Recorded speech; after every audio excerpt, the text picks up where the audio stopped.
দাদা ভারতের যে পারফরমেন্স এই বিশ্বকাপে, এই সুনীলের বিদায়ী ম্যাচে যেখানে এইরকম একটা দলের বিরুদ্ধে আটকে যেতে হলো, যেখানে জয় ছাড়া কিছু ভাবছিল না, যেখানে কিছু করার ছিল না, কি মনে হচ্ছে এই দলটা কাতারের বিরুদ্ধে কিছু আদৌ করতে পারবে ওদের মাঠে গিয়ে? প্রথমেই বলি,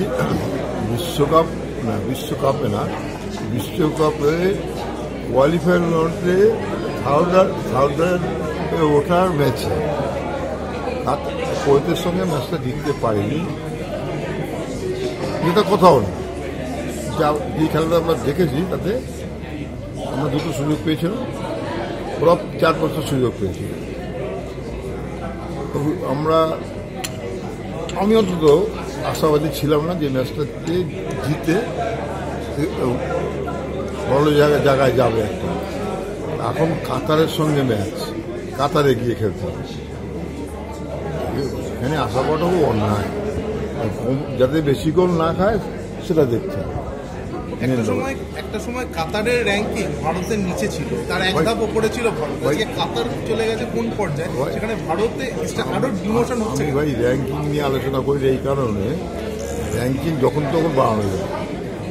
নেপাল, ভুটান, বাংলাদেশ, মালদ্বীপ, শ্রীলঙ্কা এদের সব ঘন ঘন ম্যাচ খেললাম, লেবাননের সাথে খেললাম, র্যাঙ্কিং বেড়ে যায়। শুধু বাড়ানো না, এশিয়া স্তরে যে সাফল্য কাতারে বেড়ে যায়, র্যাঙ্কিং কত নেই।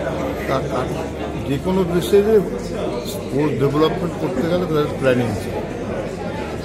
আমাদের দেশের ফুটবল ডেভেলপমেন্টের কোনো প্ল্যানিং নেই। সবচেয়ে বড় কথা এইখানে একটা উদাহরণ দিই, যে দেশে ফুটবল টিম তৈরি হয়, একটা মাত্র লিগ যারা খেলবে, সেই লিগে যারা খেলবে তাই ওই টিমে চান্স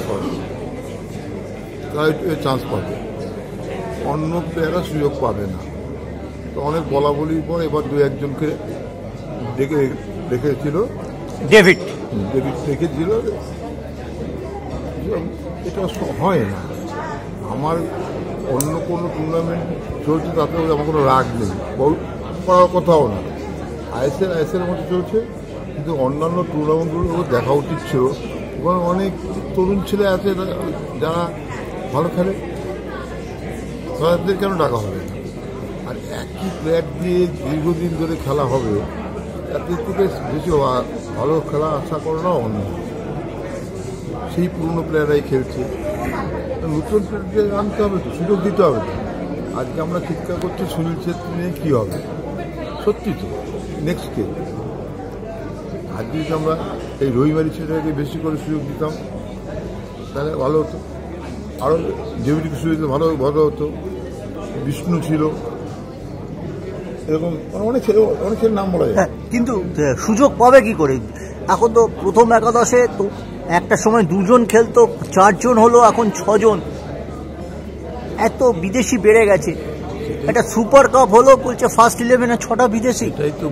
ভারতে খেলা হচ্ছে ভারতীয় সংখ্যালঘু, এটা কি ব্যাপার? সেটাই তো বলছি, যতক্ষণ না পর্যন্ত এই সিস্টেমটা চেঞ্জ করা যাবে ততক্ষণ পর্যন্ত ভারতীয় ফুটবলের উন্নতি মুশকিল আছে।